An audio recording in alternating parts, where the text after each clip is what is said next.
everyone, welcome to our channel. Today we will talk about the American Revolution. After the battle during 1776, American gained partial independence, but the United Kingdom still don't want to give up. What will they do? How will Americans defend?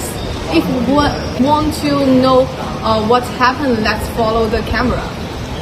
Mr. Lincoln, can you please simply introduce yourself? Of course, I was born on January 24, 1733, in Hamden's magical set into one of the area's first prominent family. My father, Claus Benjamin Lincoln, built a fortune through farming, and he positions on the governor's concerns following in his father's footsteps. I became Hamden's top constables at just 21. From the American side, Mocher's diversion failed due to a link of boats. I was shot on almost an unfamiliar with the southern terrain, while the British redoubted and the ship down made the attack hard, and the Jacksons brought home and died from heat exhaustion. And closing on Roberts was notably after the battle both sides harmed each other and the Americans. Captures of British schooners with stones furniture on June 23. The British moved their troops to Port Royal Island, so they lose Charleston. General Prevost will later defend Savannah successfully in 1779. What were some of the challenges that led to the failure of Mocher's division during the battle? Mocher's diversions were mainly due to a lack of boats, which hinders the American forces' ability to carry out their plan effectively. Additionally, I force will low ammunitions and unfamiliar with the difficult terrain, which further complicate the attack. The British redoubt will defend this, and the presence of the British ship turned the feeling at the American line at its more precious, making the also even harder to execute. Hi, Mr. Gay. Can you introduce yourself? Hello, Ma. I am Horatio Gates. I was in the British Army, then I joined the American side. I was led-wing the Secretarial Gates War, and I was dedicate myself for American independence. Thank you. Stop the bomb! We have to win the American independence story! Oh my God! What do you think about the Camden battle? I was set on turning the tide in the Carolines. We marched towards Camden, confident in our numbers, but when the battle started, everything fell apart.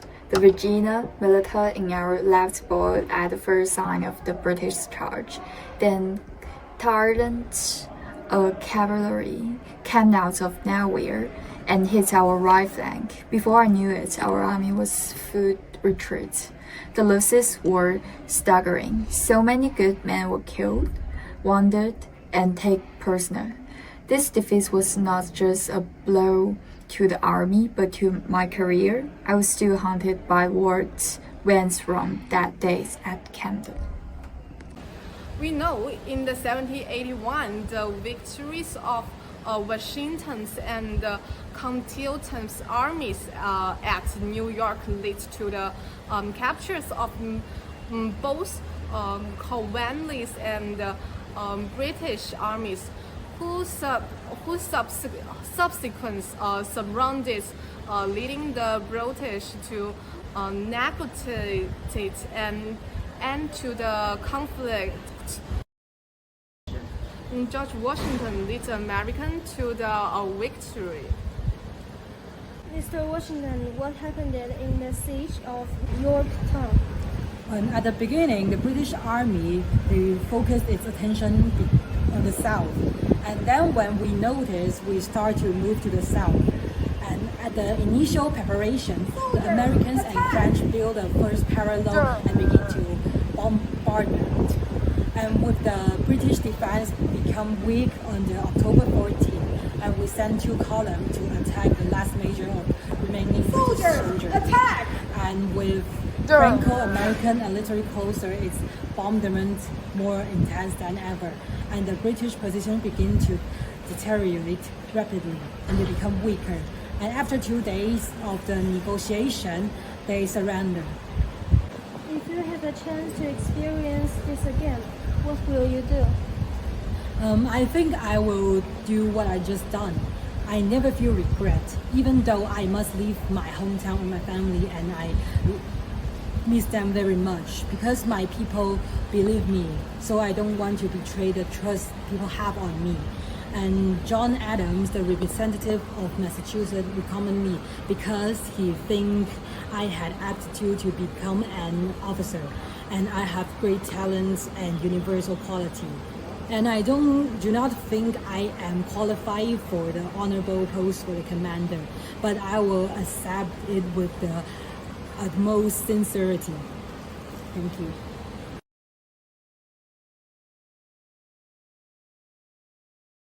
Hi, Mr. Adam. Can you explain what's happening in 1783? Hi, I'm John Adams. In 1783, we won the independence for the Treaty of Paris, but things were still thought, and the Article of Confederation gave us a weak central government and independent states, causing the economic cost and the weak defense. And this happened because states were already independent during and after the war. People fear a strong central government would like the British King, and also stated had a different economic interest and making accommodation difficult. To fix this, we needed a new constitution to create a strong central government while protecting state and citizens' rights. I support the 1787 Constitution conversion, but letters and speeches as ambassador to Britain. I worked to maintain our independence and gain international support. I also explained the new constitution importance to win public support. This effort helps us move past the Article of Confederation and set the stage of Americans' future. Okay. We did it! We did it! Why did the UK finally agree to the peace treaty? In the end, Britain had no choice but to agree, thanks to a mix of military, diplomatic, domestic, and economic factor. Military setback and global pressure, the hope of cutting ties between the U.S. and France by the recognizing American independence, while as future trade partners, plus the urgent domestic and economic situation, all forced the British government to think it thought They decided to settle things peacefully to protect their colonial interests outside North America and leave room for future trade. It was a move that made things of Britain in the long run.